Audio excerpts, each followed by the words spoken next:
Hello, everyone. Jason Asa here. Always stay authentic with my last name. Always branding that authenticity. I brought my mom today, and the reason I brought my mom is for many factors. And I was going to go into this with a list of questions, and honestly, screw it. This ain't going to happen. We're just going to go ahead and go. We're just going to go freestyle, because if I'm truly going to be my authentic self, I'm not a question-oriented guy with Mama Bear. So, Mom, do you want to introduce yourself and kind of give a little introduction of how the apple didn't fall too far from the tree? I'm Monique Schelvan, but back in the day, I was Monique Felix. I'm a Mexican American, born in the States, and I lived in California until 2000.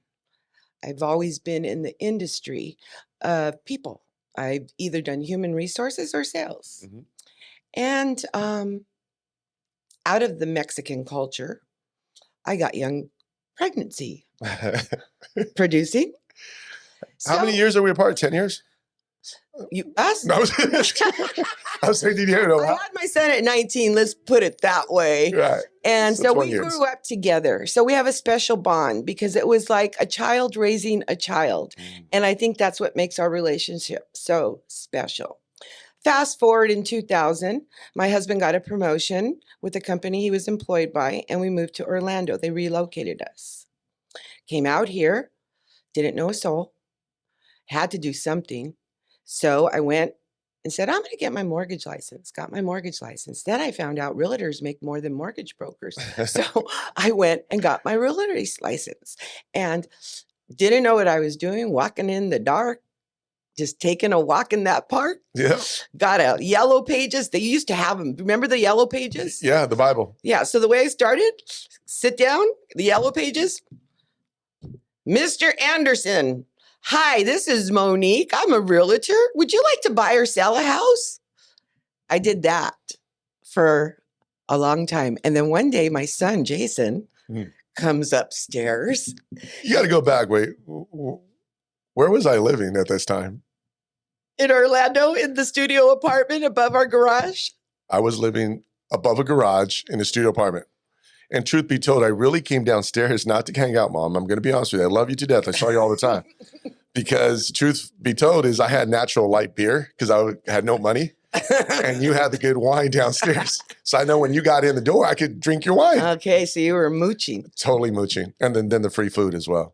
So go ahead, continue. So I just had to throw that out there. So my son, I don't know what you were doing at that time. What type of job did you have? Worked for Applied Concepts, selling to car dealerships on phone training, on teaching their salespeople how to talk on the phone. Okay. So he hears me upstairs and goes, what are you doing? I said, I'm calling these people. I need to get some customers and I don't know anybody. So now that I got my license, I have to just call. Yeah. I remember it was brutal because I saw you even looking in the newspaper, circling these for sale by owners, which at that time, I didn't know what the hell they meant, for sale by owner. And it was brutal because it was, not to be me, Mom, you took off in the mortgage industry.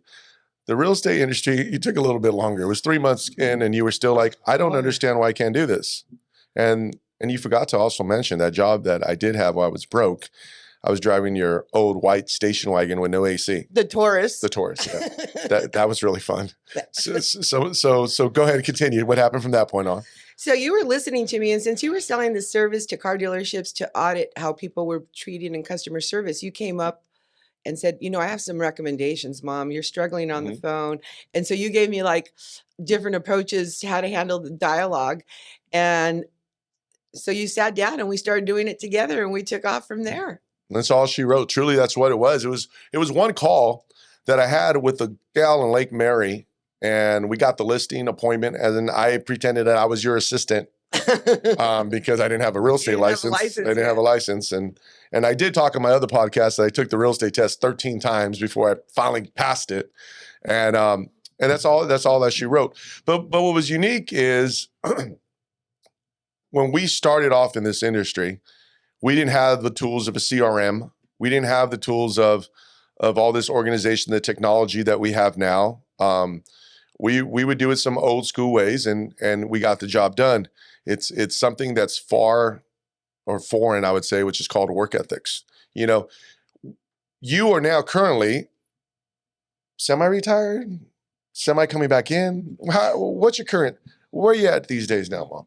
I mean, I know where you're at, but you know, people always wonder, you know, they always ask me, hey, does your mom still work with you? And I have like 5 different answers sometimes, depending on who asks me, because my mom, you know, go ahead and explain, where are you at?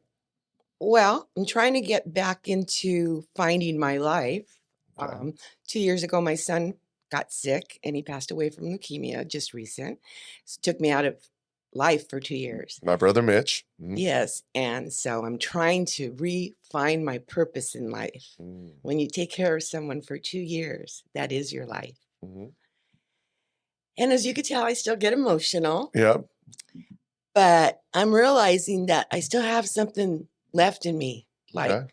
to do. And I'm trying to find that. And so I think that working with you again, reigniting, um, we've been in the business over 20 years. It's a very different monster now. Totally. But with your maturity Mhm.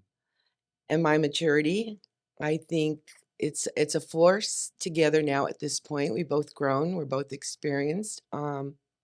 Yeah, so I want to get back into it. And everybody says it's kind of cliche. Oh, it's not for the money. It's not for the money. No, it's not for the money. I'm very blessed. We have a very good retirement plan. Mhm. I'm doing it for finding myself and finding my purpose and being a part of the universe again, because it's time for me to come out and be Monique, the Monique that was. Do you remember your slogan still?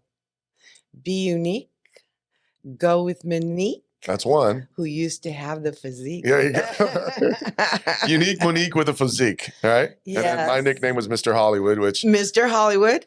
which thank God. And Asa, actually, you're always stay authentic, but initially Asa was another sale again. Correct. You came up with that. Originally it was always, you know, another sale again. But as I got older and gone through the plant medicine, hence the shirt with the mushrooms on it, my assistants and people in my office were like, Jason, you are not wearing that shirt. Just for the fact that they said I'm not wearing that shirt, do not wear that. I love the shirt. Thank you. Well, see, so and you got owls in your Yes, hair. owl, spirit animal. Yeah, spirit animal. Speaking about that too, spirituality. I mean, I got into doing mushrooms with the shaman in Santa Monica. I got into doing ayahuasca, and then I introduced it to my family, my brother, you. And with the plant medicine, I think our family has changed over the few years. Me losing 80% of my ego, which still pops up all the time, but I had to have a reckoning with that person and that changed. You know, you've experienced some of the plant medicine too, and some of the changes that you've gone through. Do you want to talk about any of those?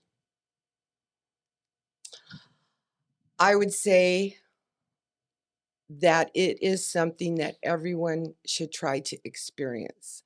I don't promote drugs. Um, I don't promote prescribed medication. Mm-hmm. And this is a sacred plant medicine. And everybody says it's a hallucinogenic. Trust me, it's not a hallucinogenic. Mm-hmm. It's a beautiful experience to get in touch with your subconscious. And what it does is it helps you with past traumas, pains, depressions, so many things, because you can't see that in your conscious mind. Mm-hmm. So it is to me, the healthiest form of therapy. I have spent time with therapists, psychologists, never had the impact and brought to the surface the root of problems like plant medicine has. So don't be afraid of it. It didn't kill me. I'm still here. I'm ready for my next journey. But okay, even when we talked about journeys, even when I was doing the real estate thing, when I brought it home to a point where my team was doing journeys and I was flying my shaman out of here and we were doing, you know, these beautiful journeys and these ceremonies. Did you think I was a little crazy at first? Initially, I was kind of. I was turning into a cult or something? Yeah, well, no, it was weird because you've never been a druggie ever. Right. You've been afraid to take aspirin. Right. Okay. 100%. So when you were like, I was like, what is he talking about? This guy's Psychedelic. afraid of his shadow and he's going to take a mushroom so it would freak me out. But then I said, if Jason's going to do it and he's such a big baby and so freaked out, then I'm going to do it. Right. Hey, truth be told, I am a big baby. I mean, like, I'm a hypochondriac about everything. Hypochondriac about everything. I mean, it's like, if all of a sudden I have a pain in my neck, I'm like, oh my God, is it a tumor? You know, like Arnold Schwarzenegger would say, yeah. So and you know, what's funny is that people nowadays over the last 10 years haven't seen us work together because you've taken some time off and you jumping back in the business. You know, there's some people that could be watching, say in their 50s, 60s, that are contemplating about doing real estate. Because what I'm realizing, you said something really, really important, and it kind of goes across all ages. I have someone as young as 20 years old on my team, finding a purpose because she's already made a lot of money. She wants to have a bigger vision and a purpose. And it's a difficult thing, not just with her, but everyone I've coached. Now, it never really kind of stops because things change in life. So here you are at 65, or am I right? 65? 65. And now your life has changed over the last 2 years with my younger brother passing and so forth. And you said something really important. You said, you know, I kind of want to see where my purpose is. And, you know, this isn't over. I feel a lot of people sometimes get to something in their life that they don't want to stick to the same job or do the same thing. You know, what gives you this motivation or this idea to want to jump back in, and especially into real estate for that matter? Well, I'm very passionate about real estate. I really love it. And I love the people part of it. And I think there's so many experiences to be had. I think people need mature people at this time in this industry. It's a whole different barrel of monkeys. And I think there's a lot of cutthroat people. There's a lot of scams out there. It's just not authentic anymore. Mm-hmm. And I think we need a few mature, experienced people that are in it for helping the person, making that relationship.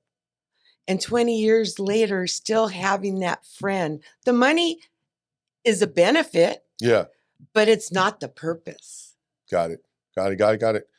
So do you think, you know, looking at the industry, you know, from a distance that you've been seeing me going through different realtors, training different agents, me getting frustrated about the coaching them, and then they stay with you, then they leave, they come back, then they leave, and the whole team,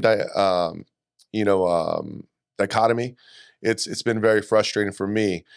But me, as I'm growing as a leader and I'm getting older in age, I'm starting to look at different perspectives on life, what's important to me and what's not important. What would you say, you know, because I don't want to give my opinion, I want to kind of give your opinion. For the agents that are new in the business, that are going through a rough time right now, which is probably 100% of all the agents. If anyone's saying they're not having somewhat of a difficult time or somewhat of a loss, it's going to be a very few numbers that I know of. What would you say for agents that are wanting to give up or feel like they can't do it? Can you give any words of wisdom from, you know, what would you do? Now, you being 65, okay, detached from doing the business, starting kind of all over. You know, what are one, two, three things that you might implement that you know that will probably work immediately and get results? Just because these are the agents that are sitting back almost ready to tap out. What are you going to do to get going? Or what would you give as far as advice is concerned? The first thing, get comfortable with being uncomfortable. Mm-hmm. And the minute you do that, the rest is easy. Wow. That really sums up all three, I guess, if you really break it down. So, like, give me an example of that. People get uncomfortable because of what they don't know, okay? So how do you get rid of that fear? And they get uncomfortable because of fear. Learn, get knowledgeable. Don't be entitled. Oh, that's one of my favorite words. This generation, and it's not across the board because there's some real hustlers, but most of them have a sense of entitlement. I mean, I get frustrated watching some of these agents because you provide so much for them and they don't understand the monetary cost and the time cost and the effort that you put in. Those are all things of value. Right. And they're not appreciating it. You know why? Because unlike me, when I started, I didn't have leads. I couldn't afford leads. there weren't that many lead systems. How did I start? Let's go back to the old time. I go to Home Depot, and where they had the for sale by owner signs, I would stand there for hours waiting for someone to pull a sign out. And when they pulled it out, I would go, "Oh, are you going to sell your house?" So basically, she's saying is, Mom, not everyone's going to be that comfortable being a stalker. Right. Okay. So it's okay being a stalker. It's not a stalker. It's being observant. Okay, that's a better word. I like that because it was so, okay, that's one way. There's one more way that I want to, I tell my team, I tell everybody they don't believe me what you used to do. Can you give me one more example of something you would, see, that is being uncomfortable. That is doing something very out of the norm, hanging out at Home Depot. Listings like that, because the people, before you put that sign, I have some buyers, can I see your house? And they would be like, okay, come on. Just like you got the painters and the workers and the people to do all the work around the houses at Home Depot. You got to be creative. Think outside the box. So again, I didn't have leads. So what about I would go new construction to the new construction builder parking lots, and I would see the people walking out with their little packets, husband and wife. And I'd pretend like I'm just going in to check this place out. Hi, where the price is good, the house is nice. Right. I'm coming to check it for my buyers. Oh no, don't go in there. They're crazy. I mean, the prices are ridiculous. Really? Oh, I don't know what they're thinking they're going to sell. Well, tell me, I'm a realtor. You thought it was ridiculous? How could I help you? Do you want to go see some houses right now? I can take you, pull some up on my computer. You have time? What do you have? Well, come sit here in my car. And here's the question I got for you. The reason you were so successful in doing that, was there any realtors with them when they were walking off the... No, I didn't. I was very observant to make sure it was like a husband and wife or a single person. I never saw I'm not dumb. I knew if there was a realtor walking out. Because realtors nowadays, what they do is just go ahead and they want to register their name, never show up at the new construction and want to get paid X amount of dollars. Plus, realtors are silly too, because I remember making so many friends. I would go hang out with the salespeople for the builders. I would take them coffee and, hey, so what's going on? Any new things? Is there anybody that's not qualifying for your houses? Maybe you could let me know. I could reach out, see if I can help them with a subprime loan. They didn't qualify. Those people become your friends. And if they can't help them, somebody's got to help them. Correct. So, leave a couple of cards there. I can't help you, the builder guy says, but she might be able to. Mom, you know what? We have to bring you back because what I'm going to leave it here. You just said to be uncomfortable, or say that again. You said get comfortable with being uncomfortable. I'm going to start using that more. Get comfortable with getting uncomfortable.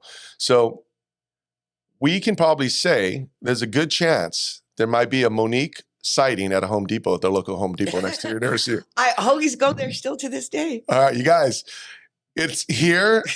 I'm sorry. See, I just said you guys. I got to get that out of my vocabulary. You guys, it's everyone. Sorry about the you guys thing. You corrected me. Y'all. I guess I could be a little country since Amigos. No, but that's masculine. Amigas y amigos. But then that's just masculine and feminine. What about the middle people? Gente. Okay. I got to come up with something. If somebody goes ahead and puts a comment down below and gives me one of these things, and I got this thing by Rich, which, by the way, I just dropped one of them, but I will pull this up. It says big talk. I just want to pull one of them out, just for shits and giggles. It's a card game. Well, it's a conversation game. If I can get the freaking thing open. Conversation starters. All right, let's do this. This is for fun. Pick out one. I feel like I'm in the casino. Yeah, I know. You in the casino. There we go. Yeah, pick one out. Go for it. Oh, lucky 9. Is it the sexual one? Because that's not this podcast. It's not about the podcast. It's not about. How do you feel about birthdays? Okay, that's a good one. How do you feel about birthdays? They just keep coming. Okay, let's come with another one. Let me do one more. Okay. Where would you like to wake up to? I don't know if this is this is not PG-13, so I guess you could be 100% authentic. Okay. Where would you like to wake up tomorrow? Now, it didn't say who do you want to wake up to tomorrow. Where? Yeah, remember, you're not Kris Jenner. Where would you like to wake up tomorrow? I'd like to wake up tomorrow in Mexico on a beach in Puerto Morelos with a nice margarita, an umbrella, my shades, and a good breeze. Ooh, okay. Man, these questions we should have came out with a lot earlier. Hold on. That was a good place. Did you vision it? I did. I thought you were going to say something more like Nasty. nasty. Yeah. Yeah. What is your relationship with your mother like? That's a subject. Well, my mother is no longer here. Okay. What was it like? She was my world, my best friend, my mentor, my hero, my warrior. She was everything. So it was imperfect. It was perfect. And I will agree because that was my love of my life. And here's, let me see, one last question to end it on this. What do you value most in a friendship? I like this because that question says a lot about how you value people in general, how you look at them. Because anybody can truly be a friend, but what do you really value in a friendship that you actually call someone you're my friend? Trust. That goes hand in hand in real estate. 99% of the decision is the buyer or the seller trusting you. I think everything revolves around trust. If you look at it, love, hate, enemies, friends, everything starts with trust. Mom, that was awesome. And I will go ahead and say, I need to bring you back on. And I am going to get more of a format. And we're going to go nasty on the next one. Yeah, I just wanted to be a little PG this time. PG? Because I think you're really PG. I thought you were going to get a little bit. I want to break them in slowly. Thank you, Mom. I love you. I appreciate it. And again, always stay authentic. Thank you for having me, son. All right.